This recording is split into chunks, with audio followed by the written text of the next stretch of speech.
Պարոն նախարար, շնորհակալ եմ ձեր ելույթի համար, երբ դուք պատասխանում եք այդ հարցին, որը վերաբերում էր Եվրոմիությունում, մյուս կազմակերպություններում միաժամանակ անդամակցելուն, լսելով ձեր հարցին, ինձ թվում էր, որ խոսում է Թուրքիայի արտգործնախարարը, բայց ողջունում եմ ձեզ ձեր մուտքը այն պետությունների ակումբի մեջ, որոնք որ ողջունում են այս ռեգիոնալ հավասարակշռության գործողություններին։ Իմ հարցը հետևյալն է. ճիշտ չի լինի արդյոք, եթե Ադրբեջանի ու Հայաստանի միջև խաղաղության հարաբերությունները կառուցվեն ժողովուրդի միջև։ Դուք ձեր ոճը այդուհանդերձ պետությունի մեջ է։ Իսկ ինչ եք կարծում, պլանավորում եք արդյոք, որպեսզի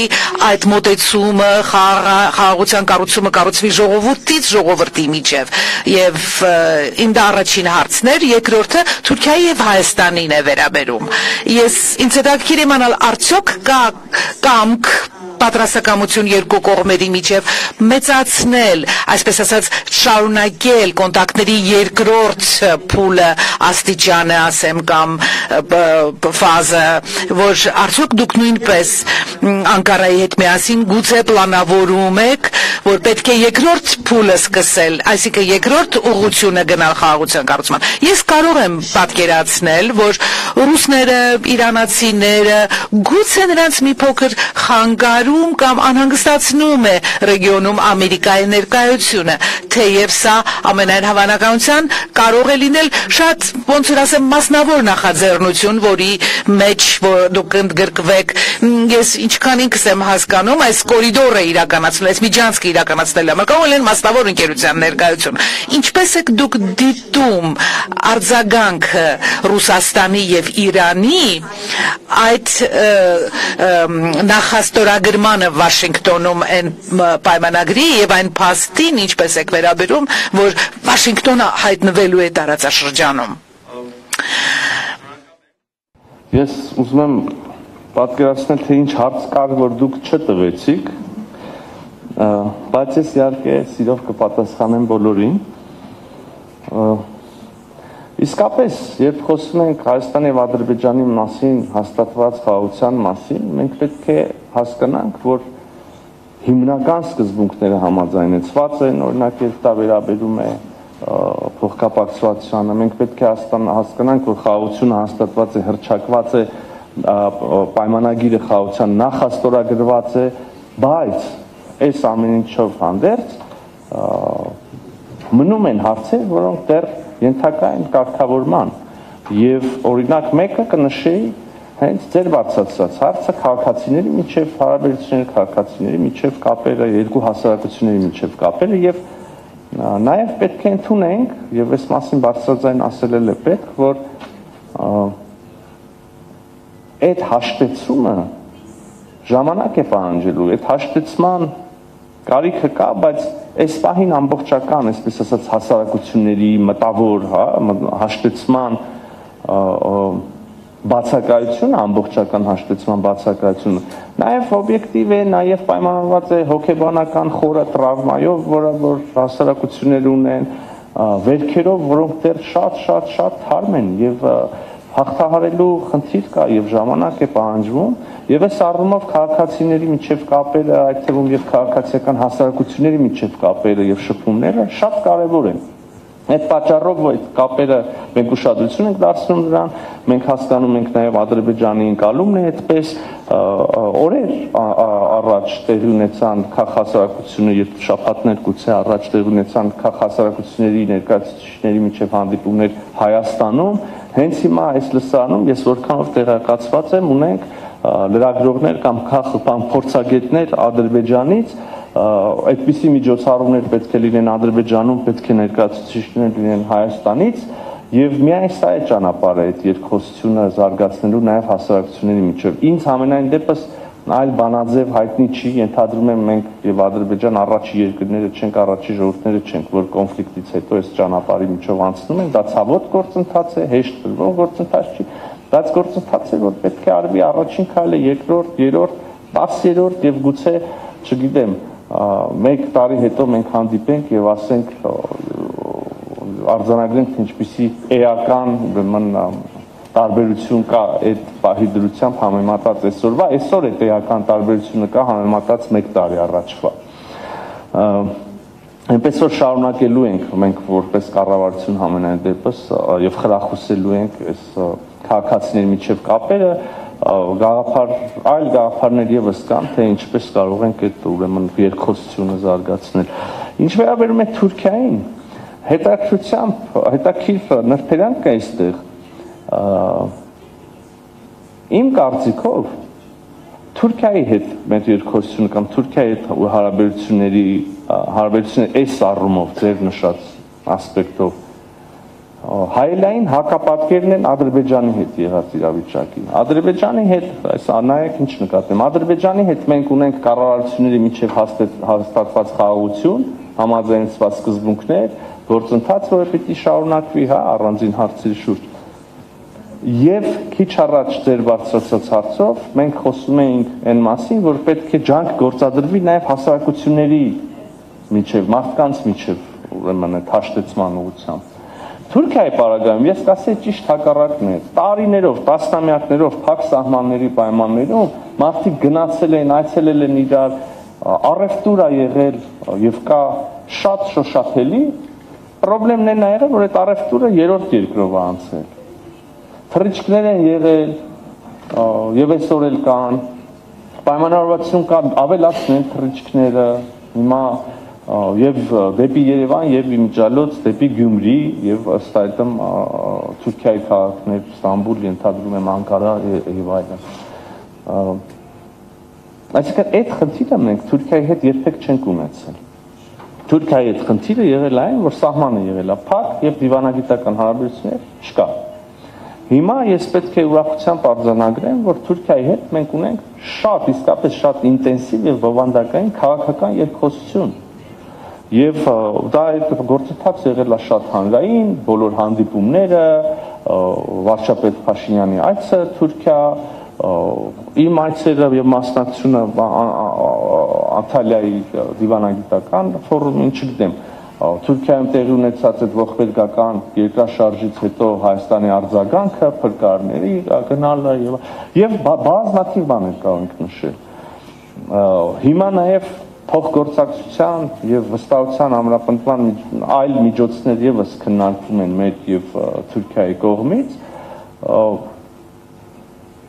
Իհարկե բոլորս հասկանում ենք եւ ես սկսեցի դրանից, որ բացը այլ տեղ է, բացը դիվանագիտական հարաբերությունների բացակայությունն է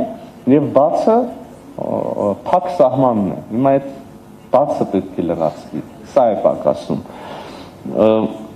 Շատ էին հարցերը, նաև ամերիկյան, եթե թույլ կտակ, չգիտեմ, ժամանակ եթե ունենք, ես չի ուզի անպատասխան հարց թողնել։ Ամերիկյան ներկայությունը տարածաշրջանում եւ Ռուսաստանի եւ Իրանի ընկալումները։ Ուրեմն ամերիկյան ներկայությունը տարածաշրջանում նոր չի։ Հայաստանում էլի կան ընկերություններ, որոնք ունեն ամերիկյան մասնակցություն եւ այլն։ Հիմա եթե մի խոշոր կան նաև, չգիտեմ, արգենտինական ընկերություն կա, ֆրանսիական կա, չինական եւ այլն, նրանցից շատերը ունեն շատ էական, ուրեմն խոշոր մասնակցություն էական ենթակառուցվածքներում, ակնհայտ հրապարակային ինֆորմացիա երևի չարժի ժամանակվատներ թվարկելու վրա։ Հիմա այս նոր նաև չեմ ուզում ժխտել այն ինչի մասին, որ խոսում ենք եւ նոր պետք է բացվի կամ վերակառուցվի կամ կառուցվի, օրինակ երկաթուղին Հայաստանի եւ Ադրբեջանը կապող։ Իհարկե շատ մեծ քաղաքական ուշադրություն է հրավիրում եւ չեմ ուզում ասեմ դա մի ստանդարտ այնպիսի բան է, ինչպես օրինակ չեմ կարող ասել ջրային ռեսուրսների կառավարման ինչ-որ բանը կամ օդանավակայանում որևէ բանի, կոնցեսիոն կառավարման, իհարկե տարբերվում է։ Եվ շատ լավ է, որ այնպիսի երկիր, ինչպիսին Միացյալ Նահանգներն է, հետաքրքրություն ունի, սա նաև եւ տնտեսական բաղադրիչ ունի եւ առաջի հերթին, կարող ենք ասել տնտեսական, ես քիչ առաջ խոսեցի Եվրոպական միության եւ Հեռավոր Արևելքի փոխկապակցությունը այս ուրեմն մեր եւ Ադրբեջանի ենթակառուցվածքներով, բայց նաև քաղաքական նշանակություն եւ մեր բոլորի համար եւ Հայաստանի եւ Ադրբեջանի համար նաև խաղաղության գործիքներից մեկն է դառնում եւ խաղաղության երաշխիքներից մեկը։ Եվ շատ լավ է, որ Միացյալ Նահանգների պես երկիրը հետաքրքրված է տնտեսական հետաքրքրությունում եւ մենք հիմնելու ենք ըստ ամենայնի հիմա նյուանսները բանակցում ենք Միացյալ Նահանգների, բայց